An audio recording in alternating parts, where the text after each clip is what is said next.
Yo, what's going on YouTube? Welcome back to the Minnesota Twins game review. I don't know if you could have a better game than that. That was absolutely perfect for the Minnesota Twins. Not quite a perfect game. Berrios did what I'm giving up a walk and 2 hits, but he pitched phenomenally. Mitch Garver, he does it again. He gets another home run. They get the huge win, 5-0. We're going to go through everything, of course, so make sure to hit that like button. Subscribe if you're new, if you like the Twins, if you like baseball. Let's go through this. So like I said, probably one of the best games all year for the Twins. Everything went right, and pretty much everything, it flowed, right? It wasn't like it just went right. Everything was flowing good. It made sense what they did in certain situations, and they ultimately won the game, right? It was pretty clean throughout the entire game. And, of course, that's all you can ask for. So let's start with the pitching because that was the cleanest thing I've seen in a long time. Berrios, our ace, right? I mean, he was designated our ace way back in April and March and February even. Of course, Pineda was really good before he got suspended. But we know that Berrios is basically the ace of this squad. And he showed it tonight. 7 innings, 2 hits. I think he walked 1, struck out 4. No runs. Of course, they got shut out. Garver hit his home run as well, but that is absolutely great. The only error tonight, we did make an error. It was a failed pickoff attempt from Berrios, but that was Berrios' pretty much only blunder. He was perfect through 4 innings, 13 batters, so 4 1/3 innings, I should say, got into the 5th. Both teams are actually getting no hit in this game for a long time. About halfway through this game, it was flying by. But Berrios, he did really well, controlling the strike zone, quality pitches. That's what really set him apart tonight. So, of course, he went 7 innings, 2 hits, no runs. The last time he did anything remotely close to this, you would have to go back to July 31st in Miami, where he went 7 innings, 2 hits, 0 walks, 0 runs, and struck out 11. That is it.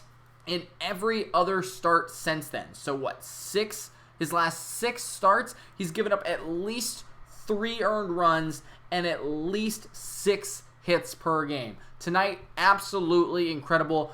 If you want to go back further than that, he's only had about 3 or 4 games like that this year. Of course, the July 31st one against the Marlins, one of his best as of late. But if you go back 2 games, you'll see he faced a good Oakland team. He only went 5 2/3, but did not allow a run. Other than that, you'd have to go all the way back to May 7th, where he went 7 innings, gave up 4 hits against Toronto, no runs there. And then before that, the first game of the year against Cleveland, where he went 7 2/3 innings, gave up 2 hits, no runs, 1 walk, 10 strikeouts. I mean, he did not strike out a lot of guys tonight, and I really like that. I'm going to talk about that in a second, but if you look at his strikeout numbers, he has only struck out 10 or more 3 times this season. And of course, he was really effective in those games, but tonight he was effective controlling the strike zone. Now, he did throw 94 pitches, but 63 of them were strikes. Not good at math, but that's really good. I think that's over 70%. That is very, very good. And his curveball looked good. He didn't even throw his changeup very often. Now, I was a little surprised on that, but his fastball, it was back up to 94, 95. He was locating it. That was really good. And then that curveball, those were the... Can somebody give me a breakdown? Maybe I can look at it. I'm not exactly sure how to do that. His balls and strikes on the pitch count, or on the pitch, I should say, because his fastball hardly ever missed. He did get screwed a little bit by the umpire too, but his curveball, that was the one that really got his ball total up. And other than that, it was a chase pitch, a wipeout pitch, but he did so good otherwise. Romo came in, he did good as well, gave up no hits, no walks, no runs, of course in the shutout, and struck out 1 in his 1 inning of work. And then Trevor May came in. He shut the door as well. 1 inning of work, 1 strikeout. It was the last batter of the game, and that looked awesome. So, like I said, absolutely incredible pitching-wise tonight. All of these guys did well. They did what they needed to do, and that's the kind of pitching performance we're going to need for the playoffs. Of course, like I said, Pineda was really, really good, especially in these last couple of weeks. Now, was that because of the, thing that he took, diuretic or whatever it's called? Was that part of it? Who knows? But Berrios, he is the ace of this squad. Like I've said for all this season. If we make it to the playoffs, when we make it to the playoffs, he needs to be our game 1 starter. Odorizzi probably number 2. They have shut it down time and time again. They've gone through some tough patches, but it looks like if Berrios can do this, or even like half as good, right? He didn't strike out everybody. He got 4 strikeouts, but controlling his zone. If he can do that every time, that's what we need from him. So let's talk about hitting, of course, because you saw it in the title. Mitch Garver homers, which shut out the Nationals. Now, his home run in the 7th inning.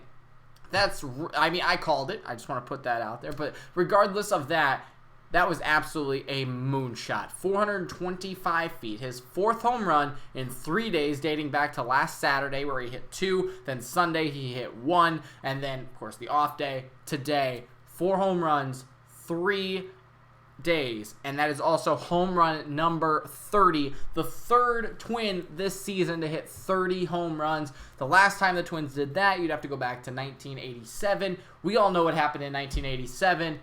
Good times in the playoffs. So hopefully we can do that again, of course, but we are very close to having Rosario and Sano hit 30 as well. No reason we shouldn't break it.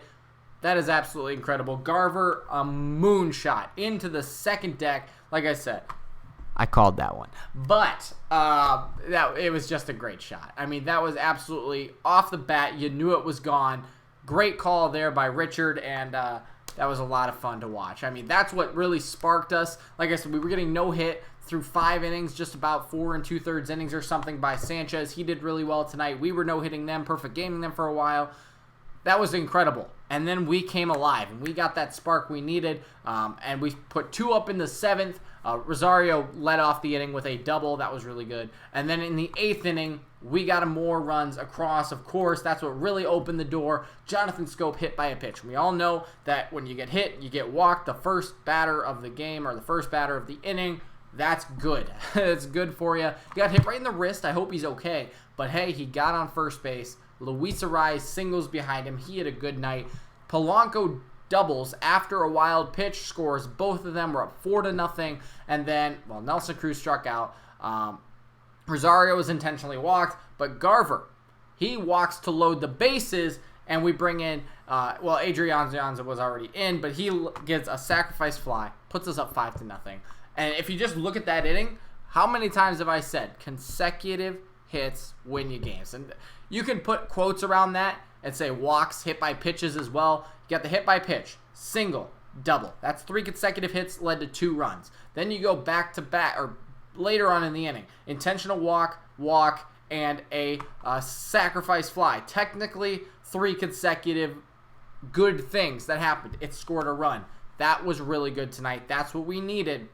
And, of course, we shut them out. They had to score 1 run to even get on the board. We scored 5. They weren't coming back. And this is a good Nationals team. Just remember that. This is a Nationals team that is, of course, behind the Braves in the NL East, but they are looking for a wild card spot right now. We could do some implications here and try to knock them out. That would be really good. It's a good Nationals team. I mean, Soto, I wouldn't say in the MVP running, but definitely a great player. Rendon, I've told you, he's so good. I've really wanted to trade for him, but he's really good. I mean, they've got good pitchers on their team.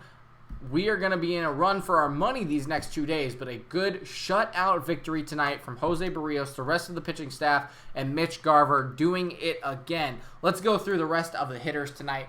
I really did like this lineup. I'm not going to lie. The only thing I wish I would have traded, I honestly didn't mind Asadillo at first base. I didn't mind Wade in center. I think if you put Kepler in right, Rosario in left, and Arraez at second base, keep the lineup the same, and move Kepler to Scope's, or not Scope's position, but maybe in the 7th spot. You get what I'm saying? I really like this lineup. Arraez went 2 for 4 with a run.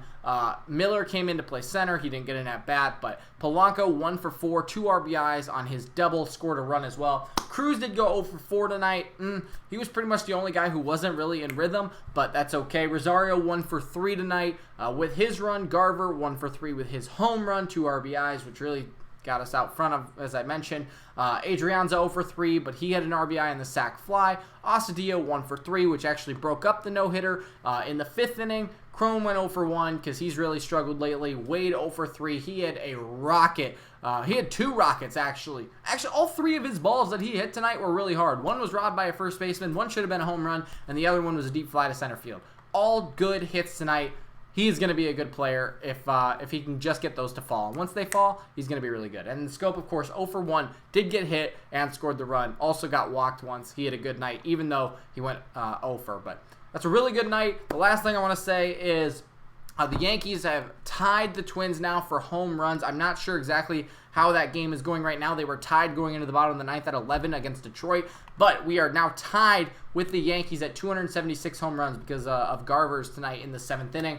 But that's kind of scary. So I'll cover that a little bit more in another video. But thanks so much for watching. I hope you guys enjoyed it. Make sure to leave a like. Subscribe again if you haven't already. And we'll see you next time.